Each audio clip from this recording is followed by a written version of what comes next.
What's up, babes? Today is a very exciting day. It is a day I get to talk about one of my favorite manga ever, and I'm gonna split it into two videos. I was thinking about why you should read or watch it. I always recommend reading, as you know, but definitely with this one, why you should read it. I don't even know if the anime is done. And then the second half is going to be completely spoilers for everything, just a review of Rave Master, because I just finished reading it for like the third time all the way through. It's always one that I can kind of pick up pretty easily and read the entire thing, just because I feel like it's non-stop action. I feel like it's very good. Some of the pacing is like a little weird with the non-stop action. Like I feel like they should take like bigger pauses in between certain things, but the action is very, very good. So getting into why you should read it. In my opinion, and I will defend this to the ends of anything, I believe it has the best core cast of any anime and manga ever. I'm talking A and S tier characters across the board for the main characters. Now, some of the side characters, some of the enemies early on might be a little lackluster, but I feel like the person who created it, don't even know their name, really caught their stride later into the series with both the bad guys and like the writing for fights and different things like that. But even early on, it just has a good charm and it's just enjoyable. Now, obviously, you start with Haru, which is the guy you see with the gray hair in the top left, and Ellie and Plu basically at the beginning. He's just living on some random island, doesn't know anything about what's going on in the world. Turns out the world is in war, desolation, destruction mode, and they need a savior. So he gets chosen by this thing called Rave. Now, Rave is basically Jesus power, where it's going to give you unnecessary power, not unnecessary, very strong abilities and powers to do different things. It's put into that large sword you see up there, known as the Ten Commandments, which I think is a fantastic weapon, and definitely inspired a lot of the things that the creator did in Fairy Tail. It's the same person who wrote and did Fairy Tail. As you can see, like both Plu and Ellie are used in Fairy Tail. I think a lot of other character designs are too, but part of me just hates Fairy Tail because of how much I love Rave Master and how little it's known about. I feel like even the people who know anime and manga really well are like, what's Rave Master? Or I watched a little bit of the anime but didn't really know what it was about, what was going on. And it's been one of my favorites. It was obviously one of the first three that I ever read, and I'm so glad it was because it heavily inspired not only my writing, but so much like character-wise, because I think these characters were amazing. And I think like in my top 10 anime characters of all time, we probably see like 3 or 4 from this, which is crazy. But some of those main characters I'm talking about are Haru, Ellie, Let, Shutta, Musica, Sieghart, Julia. Lucia is an awesome character too, but I wasn't, in terms of my favorite enemy, it's going to say Hardner. Now I'm going to get more into that in the spoiler section of this, which is going to be the second half, but why you should read it. So once he puts like the Rave Stone, and now there's 5 Rave Stones and he only starts with 1, and the journey is basically finding the other 4 Rave Stones that are guarded by the Blue Knights of the Sky, which were the greatest warriors for the kingdom way back in the day when there was another war. And this is 50 years later where Haru is actually the second Rave Master. So he doesn't really know exactly what he's getting himself into, but as he travels along the world fighting Dark Brings, which is basically just abilities that people get, it could be anything from turning into poisonous fog to being able to regenerate at any time. And there's different rankings to those too on how strong a Darkbring might be, called Mother Darkbring, or how weak they might be. And those are just normal Darkbrings that they can just keep on creating, and they keep creating these and passing them out to people. And there's like a huge hierarchy, which is another thing I think that Rave Master does really well, is the hierarchy. They kind of set the stage for the world building in terms of these are the top dogs. Like these are the guys that are going to be tough for Haru to beat. And that's why I say the beginning might be a little slow, because he's kind of just going through and traveling as he gets his like feet wet in the world, and he's like, oh shit, like there is a problem going on here, and he really comes to discover that. And that's when a lot of these other characters start to get introduced, when they see him and they inspire him to be to fight for good. Like a lot of these people, like Musica, for example, who is this guy down here with the 3 piercings here. Fantastic design, by the way. He has 2 really good designs. I think I prefer the second one just a little bit, a little biased, but he started out as a thief. He's the gang leader for a group that just steals shit, and then later on he's like, no, I'm gonna tag along and we're gonna save the world. and he has an ability called Silver Claiming. So you have Dark Brings, you have Rave, and now Silver Claiming comes in here, and it's just the ability to manipulate metals that are silver or below. And you come to find out later, well, there's different rankings to this: copper, gold, all that. And he gets really strong. He gets power up obviously later. They all get power ups. They do a really good job of powering things up. The 10 Commandments is kind of just an ongoing power up, and why it's called the 10 Commandments is there's 10 forms of the sword. And all 10 forms do something different. And the thing is Haru, as the second Rave Master, it's said that you know everything, like, because he has the wisdom to know all the 10 commandments or 10 forms of the sword, but they only come out when he needs them. So, like, when he's in certain fights, like either underwater or just fighting a really strong opponent and he needs a certain ability, then boom, like, it just kind of comes out, and then he can do that constantly. And he constantly grows as a character. Something I really like too is kind of the Dragon Ball effect to a piece. I think this is the anime or manga that has the most gore, where like the character can just get back up. I'm like, dude, he just destroyed you, especially Musica, because he just gets destroyed in certain parts, and then he just stands back up. I'm like, this guy is just a nut. Let's this blonde guy down here next to Musica. He's a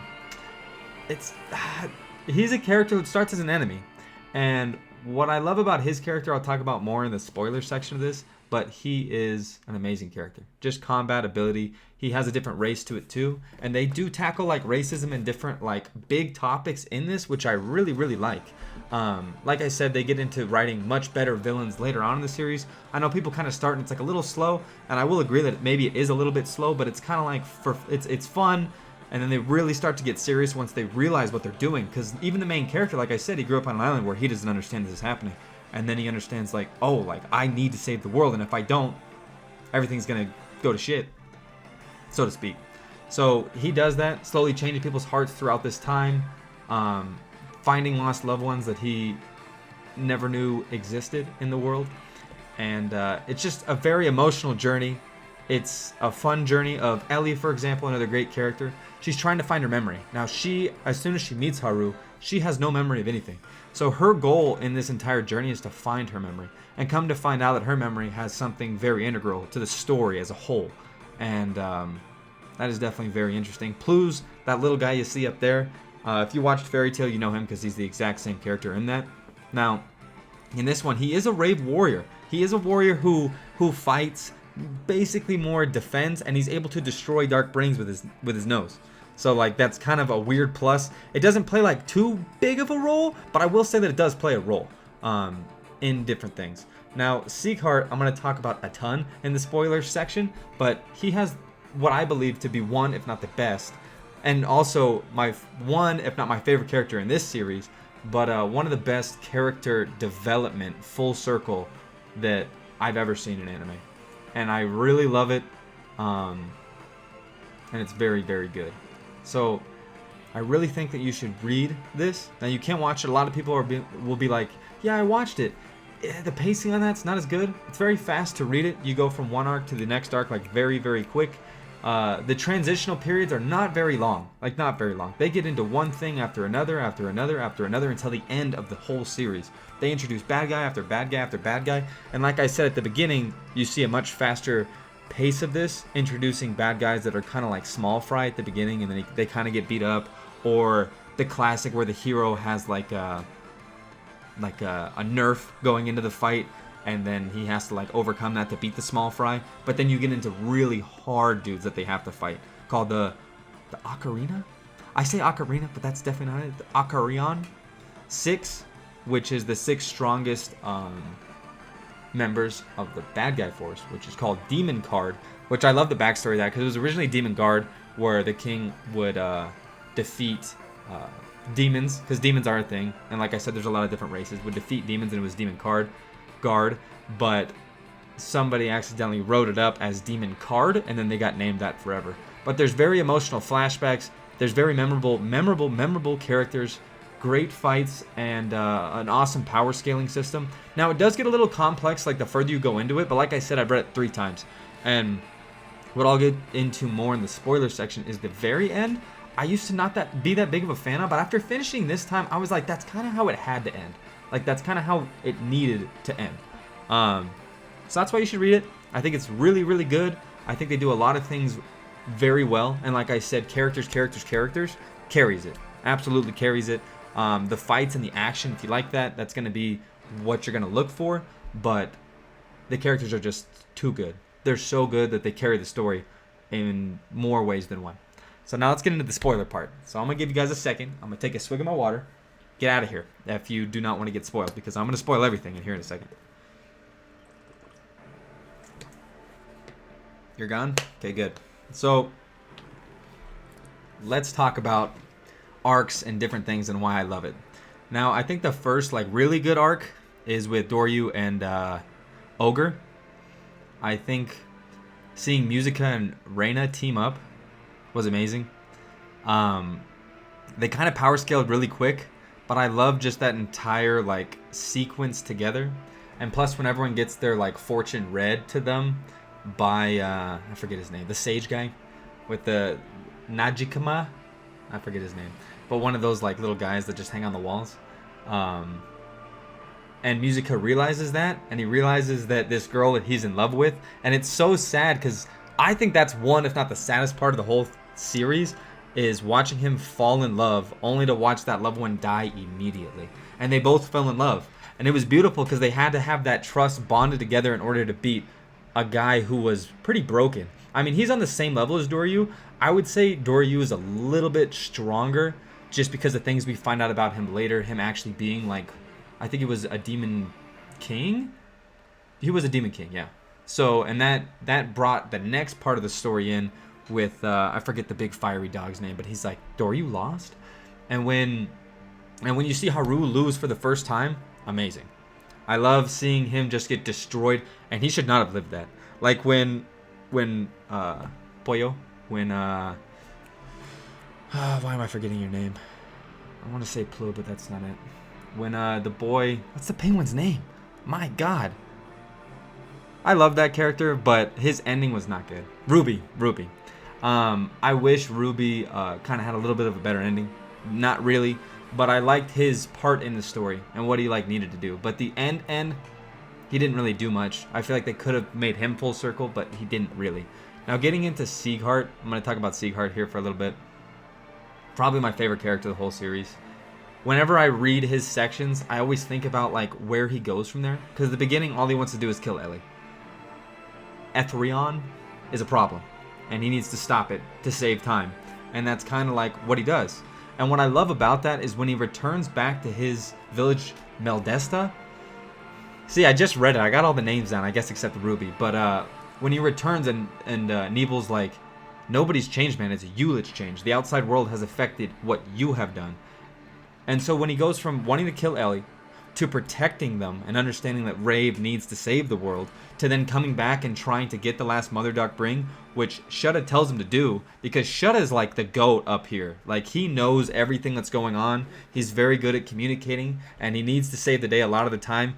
And the fact that that guy did not die is insane. But I'll get to that in a second. Siegheart. So he does all that, and his fight with Haja is amazing. After he goes throughout the whole city, destroying every single mage in the city, and then he's like, oh, guess what? I stole all their energy. So I'm ready. I'm ready for you, Haja, because I know it was your turn next. And he fights him for 10 days. Now, he has limited mana. And his limited mana was able to hold out for 10 days. And then he was able to, because of, I forget his name, but the Grandmaster guy, the little short dude with the mustache. He takes his staff and he stabs him to finish him off. And I'm like, damn. Like, I don't think he was going to beat him because he didn't really have any blunt objects to do that with before. And he was kind of outclassed, obviously, in terms of mana, being that a Darkbring was carrying him. I mean, he was cheating. He wasn't really a mage. So, Siegheart was the greatest mage, really, ever. And I say that ever, and I don't even think because Shukma? What's his name? Shakima? The greatest magician or mage ever. The guy who flies when Ellie and Haru are like, we have to go to the past. We have to get your memories back because we need it. And that's what we're being told from the sage. And then Siegheart, after being like in that fight, or he got the Mother Darkbring like taken out of him by Lucia, and that kind of put him out of commission, but he was able to still go back in time. The back in time section is definitely one of my favorites too. What I love about the back in time section is they confirm something we've known the whole time, basically, right? Like, Ellie is Risha. I don't know if they ever fully explain, like, where she was for 50 years or how she got kept there, because it was kind of confusing at the beginning when Sieghart's like, well, I thought I killed you in that one, like, warehouse or whatever, but that doesn't really get brought up again. I'm like, where were you for 50 years? So there was, like, maybe that little hole. They might have explained it, but I was really looking and I could not find it. I was like, well, what were you doing? Like, were you frozen? Like, I don't know. But, all that happens. You come to find out that Sieghart loves Ellie. He's in love with her, which might have something to do with why he gave up his time duties, because he's in love to a point. But they go back in the past, and this is already affecting time a lot. So he's coaching them through. He's like, we cannot affect time too much, and they do. Haru obviously saves the day after Ellie and Risha. You see that they take the same wound on the arm, and he's like, oh my god, this is the same bitch. And so he's like, well, I have to send you guys to the future because we've done our job here. They were needed. What I love about this time travel is it made sense. It made sense. Because in the history books, the leopard guy, he takes those people back, he finds them, but he actually pointed out Haru, and then Haru actually gave them to him, but it's still, like, it made sense throughout the whole thing, and Risha danced. So, like, all that was kept smooth, and then he was like, well, I don't know how we're going to return. Sieghart's like, I know. And then he goes, and he sends them back in time. And he's like, well, I have to control her, else we would end up who knows where. But don't worry, I got it. So, Sieghart's the GOAT, and here's why. So when he's in the past, and you see this skull, we saw this skull, like, I think maybe even 200 chapters ago. From when you first see this guy sitting there with Ellie's necklace right here. And he has Ellie's necklace, and you realize later that that's Sieghart. And Sieghart he protected her grave for 50 years. But not only that, once the end part begins and the whole war's breaking out and they're losing and they're like, dude, we're not even going to make it in there. These guys are destroying the ship. We're not going to make it in there. And it's like, wait a minute. Backup comes. All the backup comes. There's the Blue Guardians. There's everyone. Everyone's there. It's the Resistance. The Blue Guardians are the bad guys. But we'll get to them in a second. So, and it was Sieghart who sent out letters 50 years in the past to tell people, hey, man, the day of the war is this day. We need you to be there. And I'm like, oh my god. They're like, remember when we received this letter? We know who it's from now. And I'm like, dude. So Sieghart blows my mind. An amazing character. Fantastic character design. I love him. I love him. So Shudda is the guy who kind of has everything figured out. He's Gale Glory's like prodigy, obviously, right? Or rival even. I mean, he got his ass whooped.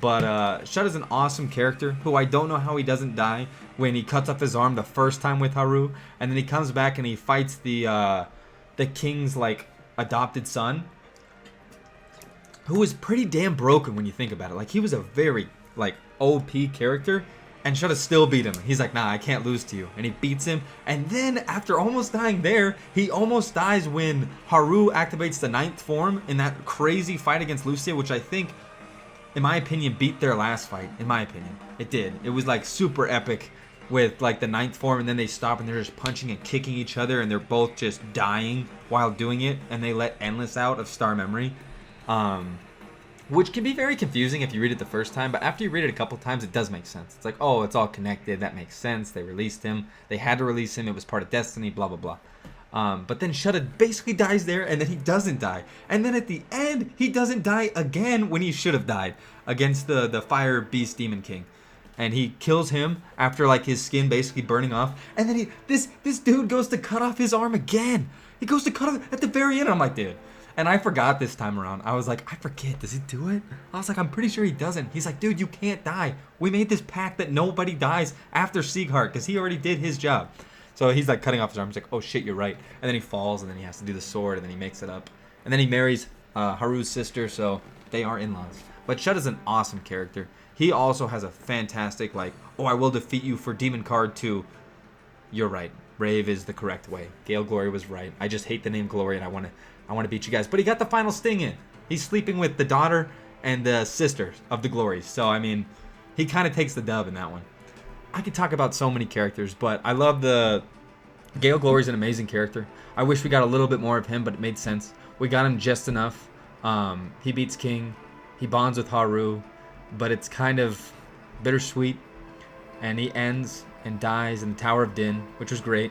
I thought the beginning of the Tower Din might have been the weakest part of the whole series, but once you like really get in there and they fight the what was it, like the Palace Knight 6 or whatever, which Let was a part of, obviously, and then Let was amazing. Now I don't know how he didn't, and that's what I'm saying. All these dudes should have died at some point during the story. Let, when he takes when he goes boom and the Dragon God against Jigen, I don't know how he didn't die. And then the bullshit with Julia and the potion, I'm like, dude, his body's gone though. Like he can just regrow everything. All right, shit. I like Let too. Let's keep going. And then come to find out later that he's like the Dragon God when he fights the dude with the ginormous sword, who I'm forgetting his name, but he's like, I lost. He just straight up owns it. And like after he loses, he just dies. He just like becomes nothing, because I think that's his thing, is like if he lost, then he would die. And that's what he did. Nebel at the end with the ultimate sacrifice of his age, and then he gets a free pass to live too. I'm like, bruh, Julia should have died too, didn't die. But it's good. I mean, I would have loved maybe some deaths, but it was a pact that nobody was to die, and those potions are pretty broken, as you can see, from even just Let's situation. Musica has some of the best fights, in my opinion. Like even early on against like the Palace Knights or whatever. When he like sends the silver through like his chest, that's just open. He has holes through him and everything. Sends it through and kills him. And then I don't know how, like Ogre, I guess maybe he didn't die, but against Doryu, I guess he just let evil creep in and he wasn't really dead. But I was like, okay. And then where else should he have died? He should have died against the guy who just touches people and breaks them on the Blue Guardians. I'm like, how did you not die there? But he broke basically every single limb. He had the silver cast, which I love. But that was definitely the Din Tower was awesome.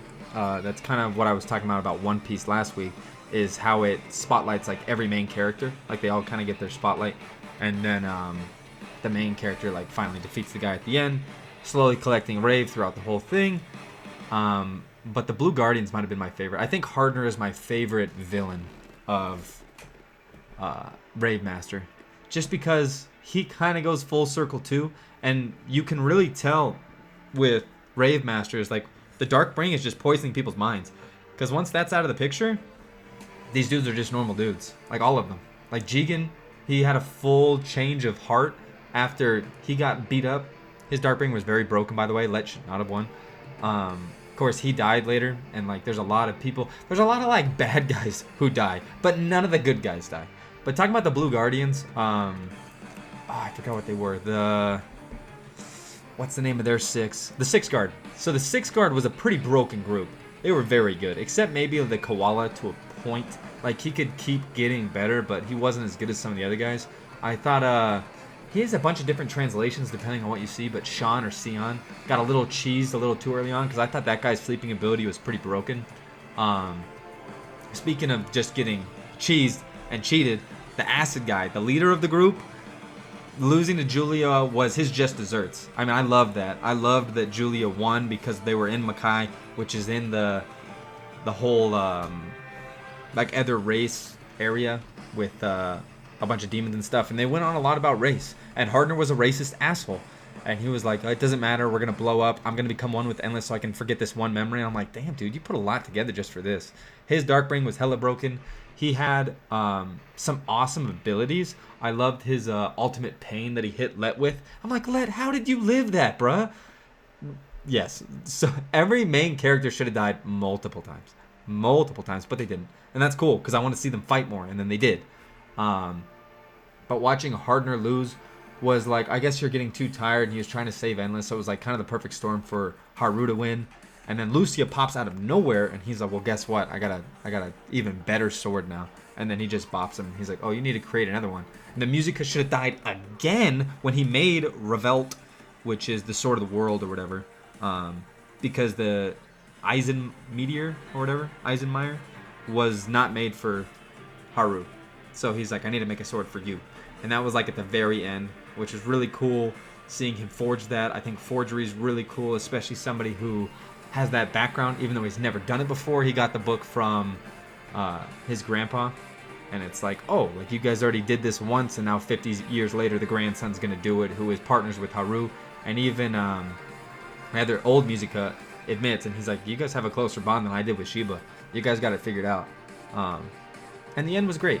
So, unless I'm forgetting, I don't want to forget any characters because they all deserve their piece. Haru obviously should have died millions of times. That guy took so many injuries. And then he'd fight like back-to-back days or like 2 days in between. I'm like, how do you guys heal so fast? What is going on? Shiba was amazing. Shiba was really amazing. And he got to go out just the perfect way, saying bye to Risha at the very end of his life. And also going out as a badass because you could see the Sword Saint was not fucking around. He was not fucking around.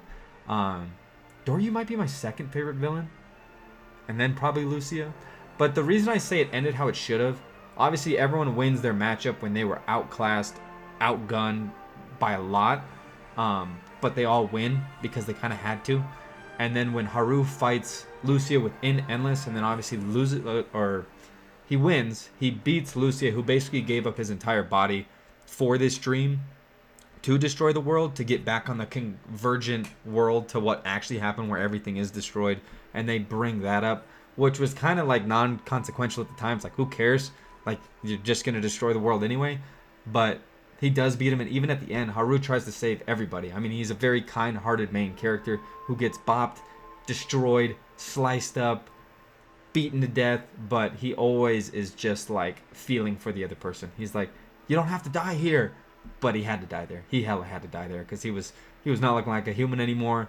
He was messed up. So Haru beats him and then disappears. And now what I love about the ending, and what kind of irked me at the beginning, is I was pissed. I was like, Ellie lost all her memories, and then like she gets them back at the very, very end, and we don't get anything after that. But I thought it was really good because I'm like, oh, that's how it was. And then a year later, and they kind of like have their own like weird little futuristic thing that's going on, and you find out that nobody died from the big war and that everyone's happy doing their thing. But the ending was great. I think it needed to end simply. So when Ellie remembers after seeing Haru after a year, because he just comes back and Star Memory gives them the gift, I think is what Shudda said what happened. And she remembers everything, and then it just stops. And then you just get one final panel, and the last panel is them getting married. And I was like, that's actually how it should have ended, because the world's at peace now. So we don't need like any cliffhanger of any sort. But it ended really well. And I think it's one of the best manga ever. I will defend it to the end. I will always recommend it too. Now, most people don't take me up on that recommendation, but please. Now, I hope you didn't listen to all that, but you should definitely read it. It's very fast-paced, which is not something you see for a lot of older anime or manga. Especially, I'm pretty sure this came out like later 90s, like around One Piece and Naruto time. So, if not earlier. So it's amazing how fast-paced it is for that time period, but it's just really, really good. It inspired me in a lot of different ways, especially like I said with the writing. But the best core group of main characters you'll ever see, for whatever reason. I mean, even all like the elemental magic, silver claiming, the 10 Commandments, forgery, Let being just a dragon race beast. It's amazing. The Dark Rings are creative. The fights are really good quick, and you feel a lot for the characters. You feel a lot for people. Like the moment with Branch was awesome. Like the fact that they even make you feel for a character like that in that moment is like you're doing your job. So yeah, watch it, read it, do what you gotta do. It's amazing. I love Rave Master. I always will. I'll probably read it again here in like a year or so. But it's very, very good. So that's it. That's all I have. If you liked it, like, subscribe, leave me a comment, tell me why you hate it, and I'll tell you why you're wrong. Tell me why you love it, and I'll tell you why I love you. But yeah, you guys take care. This is a long video, but I love Rave Master, man. Watch that shit. Read that shit. Peace out, guys. Adios.